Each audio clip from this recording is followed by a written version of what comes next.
Papa, bon après-midi. Qu'est-ce qu'il y a de bien cet après-midi? Jerry. Papa, nous avons faim. Mon ami, sors d'ici. Je veux me reposer. Papa. J'ai dit, sortez. Êtes-vous sourd ou voulez-vous que je vous montre à quel point je suis sérieux? J'ai faim? Tu as faim. Absurdité. Je ne sais même pas pourquoi je dois en avoir autant chez moi. Maintenant, je ne mange pas bien à cause d'eux et ils se plaignent encore. Papa, Jerry me pousse. Si tu ne sors pas de ma présence maintenant, je te mangerai comme de la nourriture et je t'avalerai. Jerry vous pousse, s'il vous pousse, poussez-le. Je ne vous en veux pas parce que vous avez mangé, c'est pourquoi vous avez la force de vous pousser les uns les autres. Si vous avez aussi faim que moi, vous n'aurez pas la force de jouer. Qu'est-ce que tout ça? Depuis le matin, je n'ai pas mangé simplement parce que j'essaie de faire en sorte que le peu de nourriture de la maison leur parvienne au moins 2 cuillères chacun.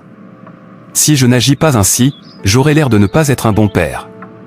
Par conséquent, je dois tout le temps y aller l'estomac vide, mais ils ne me permettent pas de me reposer. Papa, j'ai faim. Viens et mange-moi.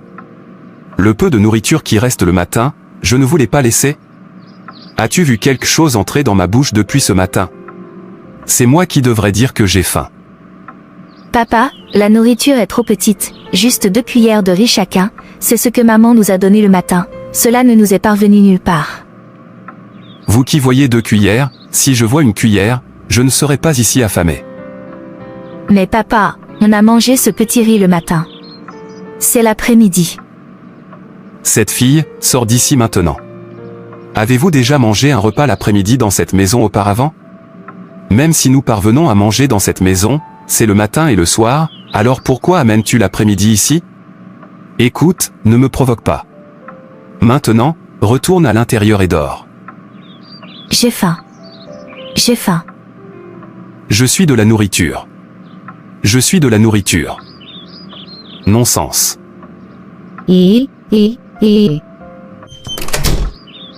Non, viens me manger. Qu'est-ce qui retient leur mère?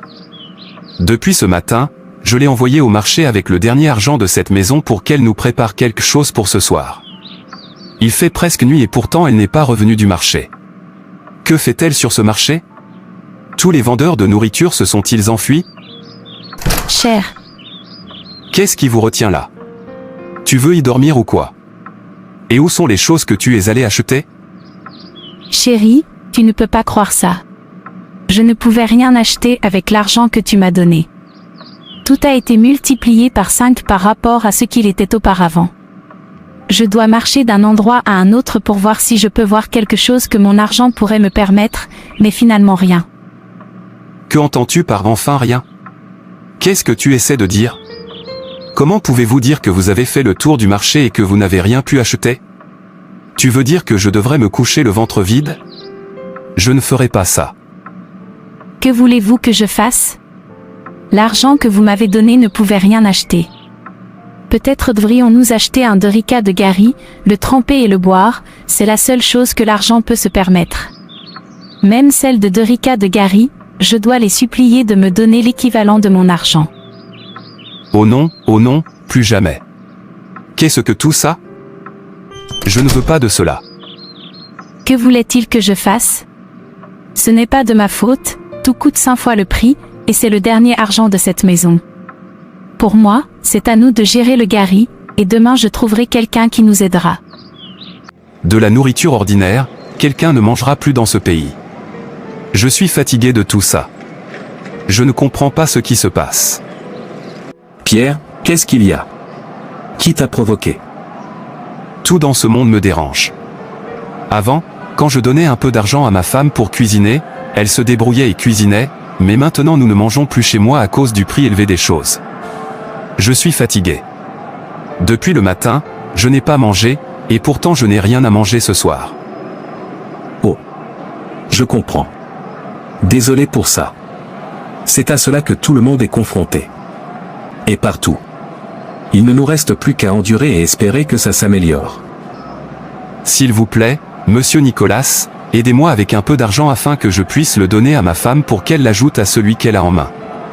Je ne peux pas me permettre de me coucher le ventre vide. Avec un peu d'argent en plus de celui que je lui ai donné, elle pourra s'acheter quelque chose. Je meurs de faim. Peter, tu es tellement drôle. Je devrais te donner de l'argent, il semble que vous ne connaissiez pas la situation dans ce pays. Au moment où je vous parle maintenant, je me gère avec ma famille. Je sais, mais au moins le vôtre est meilleur, tu n'as pas faim. L'autre jour, je suis venu chez toi et tu mangeais bien. S'il vous plaît, aidez-moi, quand les choses iront mieux, je te le rendrai. Vous ne comprendrez pas, tu me vois manger parce que je travaille dur pour ça. D'accord, pas de problème, je comprends. Mais pouvez-vous s'il vous plaît me présenter le type de travail que vous faites? Ma famille et moi mourrons de faim. Je ferai n'importe quel travail pour sortir de cette faim. Peter, tu vois, je ne fais aucun travail spécial. Toi, plus que tout le monde, tu sais que je n'ai pas de travail. Alors pourquoi ne pleures-tu pas de faim? Vous et votre famille mangez bien. Laissez-moi vous dire la vérité, j'ai vendu 2 de mes enfants lorsque la faim était trop forte pour nous afin de pouvoir utiliser l'argent pour nourrir les autres. Quoi? Êtes-vous sérieux? Vous voulez dire ces 2 enfants dont vous avez signalé la disparition? C'est vous qui les avez vendus. Tout le monde sympathisait avec vous parce qu'ils avaient disparu, sans savoir que vous les aviez vendus. C'est ce que tout le monde fait. À quoi sert d'en avoir beaucoup et de ne pas avoir de nourriture pour les nourrir? N'est-il pas préférable d'en vendre certains et d'utiliser l'argent pour en former d'autres? Oh non. Les enfants sont donc devenus des marchandises à vendre. Je ne peux pas croire ça. Connaissez-vous les personnes à qui vous les avez vendus? Et s'ils les achetaient pour les sacrifier? Que Dieu les aide à ne pas affronter le mal, ils doivent se sacrifier pour les autres au lieu de tous mourir de faim. Il vaut mieux que certains meurent et que d'autres vivent. Vous avez du sens. Alors, comment puis-je trouver ces acheteurs? Laissez-moi aussi vendre 2 de mes enfants, au moins pour que d'autres puissent bien se nourrir. Ne t'inquiète pas, ce ne sera pas un problème. Je vais tout organiser pour vous. Je connais la personne qui a amené la femme qui a acheté mes 2 enfants. Je dirai à la personne d'amener des acheteurs pour vous. J'espère qu'il paie bien, je ne veux pas qu'il commence à fixer un prix bas pour mes enfants. Amenez des gens qui me paieront bien. Vous voyez, c'est vous qui leur direz combien vous les vendez, puis ils leur fixeront le prix jusqu'à ce que vous parveniez à un accord, mais assurez-vous de leur dire un prix élevé, de sorte que s'ils vous demandent de retirer quelque chose, vous va supprimer un peu. Merci beaucoup et essayez de les rencontrer aujourd'hui ou demain. Laisse-moi rentrer à la maison maintenant. Chaque fois que vous voyez ces acheteurs, dites-le moi afin que je puisse en organiser un à vendre. Je vais vendre les 2 l'un après l'autre. Aucun problème, une fois que je verrai l'acheteur, je vous alerterai. Très bien. J'ai faim, s'il te plaît. Il n'est pas nécessaire de tous les garder alors que j'ai constamment faim, il vaut mieux faire des sacrifices pour les autres. Au fait, j'ai 4 garçons et 2 filles. Je vais vendre 2 garçons et laisser ensuite 2 garçons et 2 filles. Où es-tu? Allez amener le Gary, laisse-moi boire. J'ai faim. D'accord chérie. Je pense que je devrais d'abord vendre Victor, c'est le plus têtu de tous, et puis plus tard je vendrai Louange. Celui-là ne sait rien, tout ce qu'il fait, c'est rester ici et manquer de nourriture pour les autres. Qu'il se sacrifie pour nous. Chérie, tu es déjà au lit. Nous laisse prier. S'il vous plaît, je ne suis pas d'humeur à prier. J'ai beaucoup de choses à penser. Non, ma chère, laisse à Dieu le soin de penser pour nous, c'est son œuvre. La nôtre est de tout remettre entre ses mains et de lui permettre de nous donner son plan parfait. Jérémie 29 verset 11. Car je connais les projets que j'ai pour vous, déclare l'Éternel, des projets pour vous faire prospérer et non pour vous nuire, des projets pour vous donner de l'espoir et un avenir. Et Matthieu 11 verset 28 à 29. Venez à moi, vous tous qui êtes fatigués et chargés, et je vous donnerai du repos. Prenez mon joug sur vous et apprenez de moi, car je suis doux et humble de cœur, et vous trouverez du repos pour vos âmes. Maintenant, allons vers Dieu dans la prière. Je ne pense pas pouvoir faire ça. Je n'ai pas la force pour cette prière, cette situation ne me procure aucune joie du tout.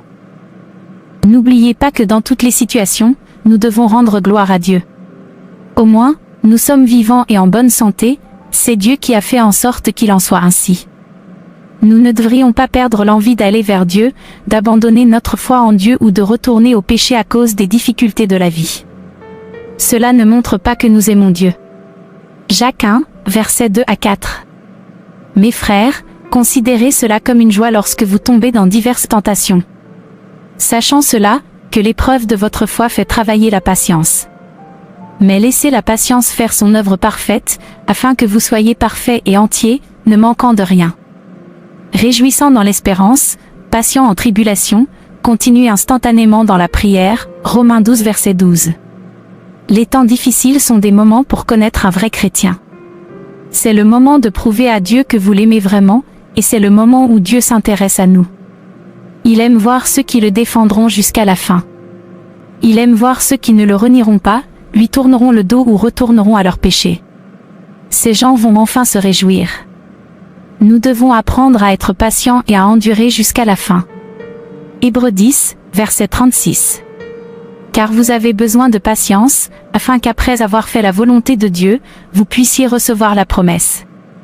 Dans les difficultés, lorsque nous affrontons beaucoup de choses, c'est à ce moment-là que nous devons serrer Dieu fort, sachant qu'il ne nous abandonnera jamais. Ésaïe 41, verset 10. Ne crains rien, car je suis avec toi, ne soyez pas consternés, car je suis ton Dieu, je te fortifierai, oui, je t'aiderai, oui, je te soutiendrai de la main droite de ma justice. Tout ce qui a un début a une fin, un jour nos souffrances prendront fin parce que Dieu l'a promis.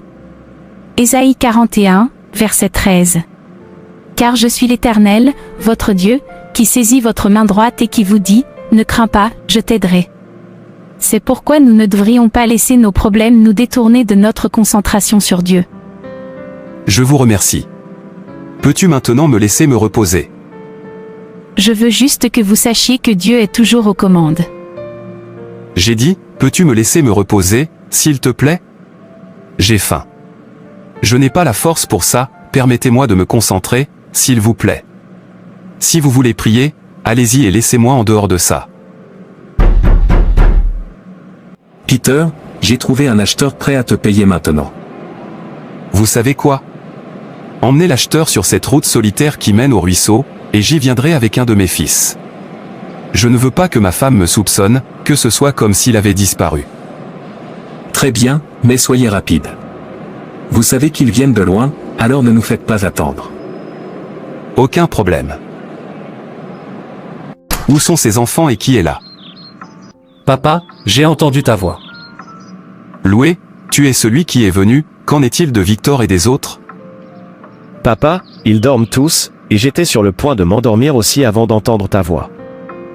D'accord, pas de problème. Votre mère est-elle revenue d'où elle est allée? Non, papa, elle n'est pas revenue. Très bien, tu sais quoi?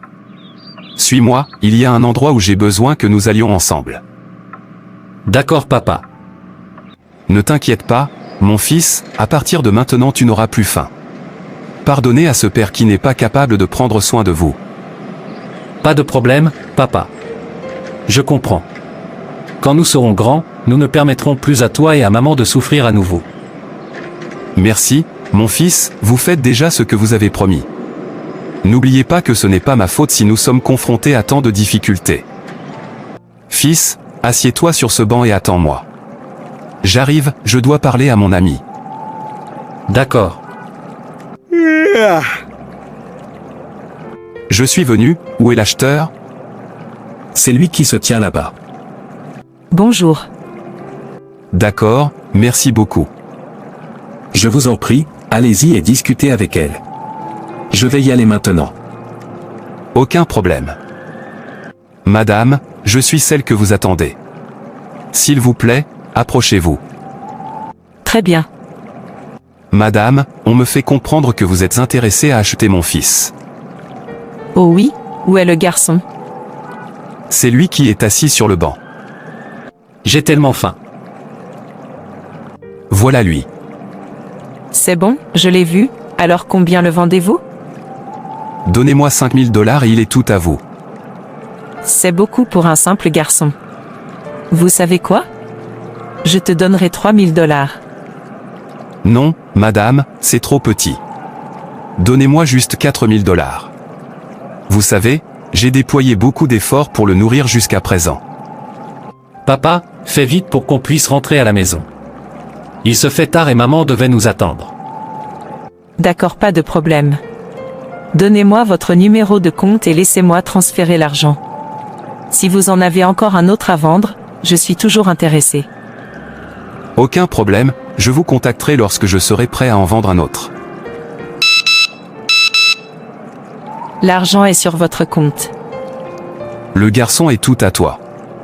Laisse-moi dire au garçon de te suivre. Écoute, mon fils, à partir de maintenant tu vas rester avec cette tante là-bas, elle a promis qu'elle te nourrirait bien. Papa, quelle tante? Salut mon garçon. Non, papa, je ne veux pas rester avec elle, je n'aime pas elle. Écoute, sois un bon garçon. Avez-vous entendu que? Non, papa, ne me quitte pas, s'il te plaît. Partons pour arriver à temps. Papa, s'il te plaît, ne me quitte pas. C'est bon, je prendrai soin de toi. Je veux mon papa. Et eux. Arrêtons au moins de souffrir. J'utiliserai l'argent que je gagne grâce à vous pour former les autres. Je suis désolé, ce n'est pas ma faute. Cher, as-tu vu Louange? Ses frères et sœurs ont dit qu'ils ne savaient pas où il se trouvait. Il est peut-être allé jouer chez son ami, tu connais la Louange, il reviendra. J'y suis allée, mais ils disent qu'il n'y est pas. Ne vous inquiétez pas, il reviendra. Vous savez combien les éloges sont ennuyeux, peut-être qu'il ne savait pas qu'il était déjà tard. Va me donner à manger. J'ai faim. Très bien. Cher, cela devient incontrôlable, il est déjà tard et pourtant les éloges ne sont pas revenus. Allons à la police et signalons-le. Je me demande où il est allé. Mais en allant au commissariat, tu sais que je n'ai pas d'argent pour l'affaire. Nous parvenons à manger dans cette maison, et quand nous y irons maintenant, ils commenceront à exiger de l'argent. D'où allons-nous trouver l'argent? Oh non. Honnêtement, je ne sais pas quoi faire. Oh non, qu'est-ce que je fais maintenant? Cher, allons le chercher. Je suis sûre que nous le verrons. Très bien, je prie pour que nous le trouvions. Qu'est-ce qu'il y a encore? Je t'ai dit d'arrêter de pleurer. Écoute, je n'ai pas d'argent pour t'emmener à l'hôpital si tu tombes malade. Je n'arrive pas à croire que jusqu'à présent, les éloges de mon fils soient introuvables, et pourtant je ne pouvais rien faire d'autre que pleurer. De quel genre de monde s'agit-il? Si tu pleures. Que voulez-vous que je fasse? Je le supporte simplement, s'il te plaît, arrête de me rappeler mon état. Je ne suis pas heureuse. C'est bon, chérie. Je ne pleurerai plus. S'il te plaît, arrête de pleurer. D'accord, j'aurais aimé avoir de l'argent, j'aurais pu faire quelque chose. Il est temps que je vende Victor, puis j'arrêterai de vendre et je chercherai quelque chose à faire avec l'argent. Bonjour Peter, veuillez m'excuser. Larry, quel est le problème? Peter, j'ai besoin de ton aide. Je n'ai pas gagné d'argent aujourd'hui et je ne sais pas quoi dire à ma famille. Écoute, Larry, en tant que bon ami, je vais te dire ce que tout le monde fait pour que tu arrêtes de pleurer de faim. S'il vous plaît, allez-y. Je suis à l'écoute. Voyez, vendez un de vos enfants, c'est ce que j'ai fait, et depuis, je ne pleure plus de faim. Quoi, Peter, ça va ou tu joues juste? Je viens de vous dire ce que j'ai fait, alors mieux vaut y réfléchir et garder un peu de force. Peter, je ne peux pas croire qu'en tant qu'être humain, tu aies le cœur de vendre tes propres enfants juste à cause de la faim. Et si ces gens étaient des ritualistes? Ces enfants vous ont-ils forcé à leur donner naissance? Si tes parents t'avaient vendu, serais-tu toujours là? C'est là une méchanceté, Pierre, et un mal aux yeux de Dieu. Comment pouvez-vous vendre vos propres enfants? Tu ne ressens rien pour eux? Cela signifie-t-il que vous avez caché votre caractère maléfique, en attendant le temps de le montrer? Maintenant que vous voyez l'heure, vous commencez à l'afficher. Il n'y a aucune justification pour le péché, Pierre. Si vous n'avez pas peur des humains, vous n'avez pas d'amour en vous. Ne peux-tu pas craindre Dieu? Je ne t'en veux pas quand un G se souvient très bien de toi, vous ferez de même. Je vois que la faim ne vous a pas bien touché, c'est pourquoi vous avez encore une bouche pour prêcher. Aucune faim ne me fera vendre mon propre sang. Dieu pardonne. Je préfère mendier de la nourriture. Arrêtez d'utiliser la faim comme excuse. Peter, tu sais que tu as une alternative, pourquoi ne pas aller à l'église et mendier? Pourquoi es-tu si méchant? Vendre vos propres enfants. Où est ton cœur? Je vois que tu n'en as pas. Si vous le faites, vous n'oseriez pas y penser, et encore moins le faire. Savez-vous qu'il y a beaucoup de gens qui crient à Dieu de leur donner, même si c'en est un, et ici vous endurcissez votre cœur et vendez celui que Dieu vous a donné?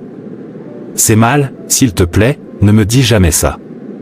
Si le pire devait arriver, je courrais vers les enfants de Dieu et je les supplierais de m'aider. Comme si quelqu'un voulait vous le donner, de toute façon, pourquoi est-ce que je perds mon temps ici? J'essaie seulement de t'aider.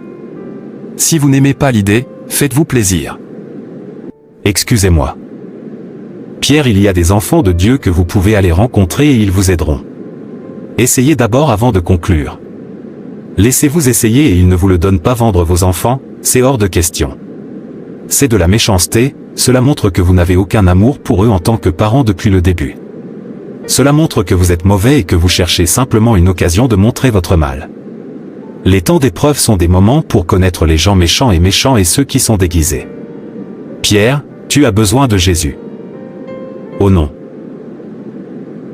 Je devrais aller mendier. À qui vais-je aller?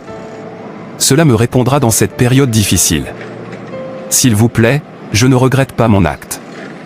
Au moins maintenant, moi et les autres mangeons bien, et l'argent est sur le point de finir. Je vais encore en vendre un autre, ils sont les miens. Que devient ce monde? Parents, scellez leur cœur au fer chaud pour vendre leurs propres enfants. Abomination. S'il vous plaît, tous les enfants de Dieu, ceux qui sont en position, c'est le moment de montrer votre amour pour Dieu en action. Soyez en sûr, où que vous soyez. Les gens ne meurent pas de faim là-bas. Si Dieu vous a béni, bénissez les autres. Il se passe beaucoup de choses dans ce monde. Même les chrétiens perdent la foi. Si vous êtes béni, assurez-vous que personne n'a faim là où vous êtes. Aidez de toutes les manières possibles. Achetez de la nourriture et apportez-la à la maison de Dieu, afin qu'il y ait beaucoup de viande et qu'il n'y ait pas de faim parmi les enfants de Dieu. Aidez ceux qui meurent de faim, cela aidera à sauver des âmes. Notre prédication doit désormais s'accompagner d'amour, et l'amour est action, sinon, beaucoup de choses vont se gâter.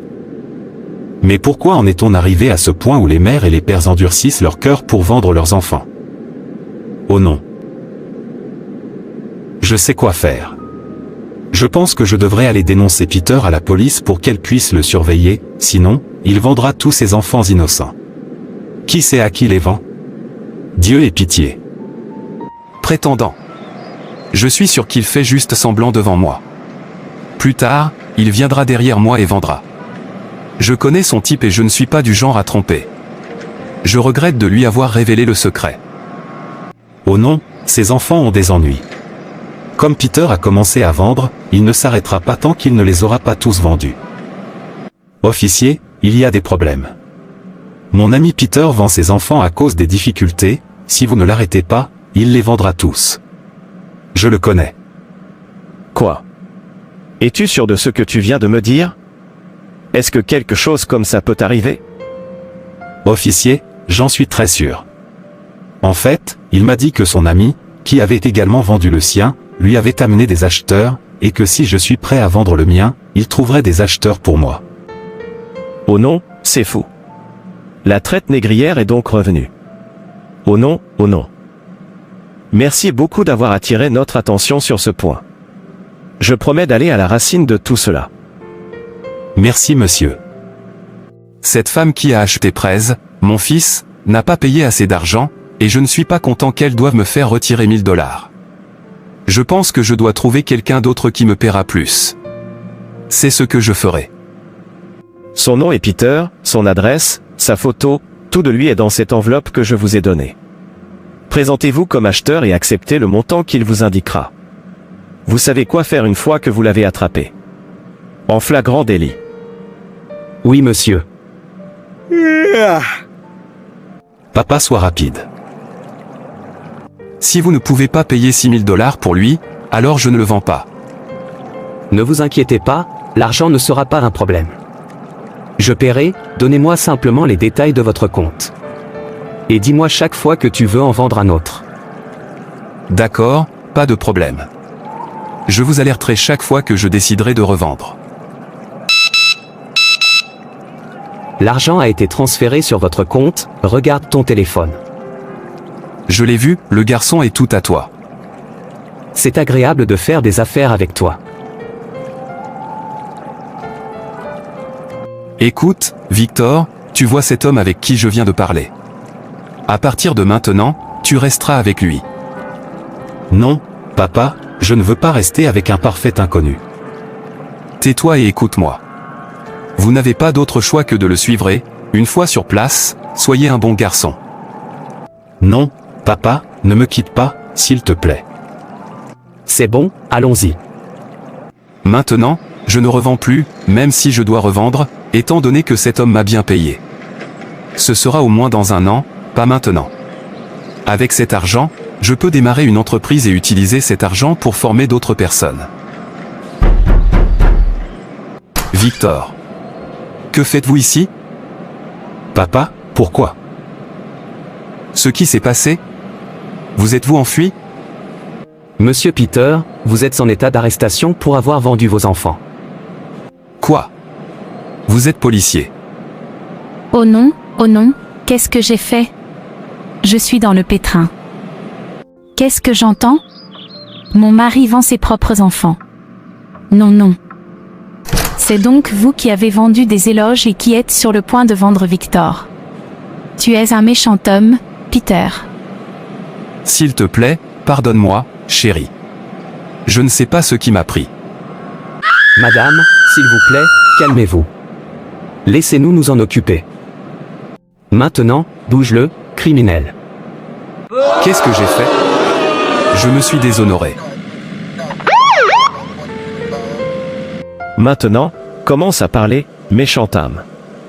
Regardez-vous, vous vendez vos propres enfants, mais lorsque nous en aurons fini avec vous, vous saurez que même si vous leur avez donné naissance, vous n'avez aucun droit sur leur vie. Officier, je suis désolé. S'il te plaît, pardonne-moi. J'ai dit, si vous savez ce qui est bon pour vous, commencez à parler. Où est ton ami qui t'a initié à la vente d'enfants? Emmène-nous vers lui. Pas de problème, officier. Je t'emmènerai vers lui. Je suis vraiment désolé, ceci ne se reproduira pas, ayez pitié de moi. Criminel, avez-vous eu pitié de ces enfants lorsque vous les vendiez?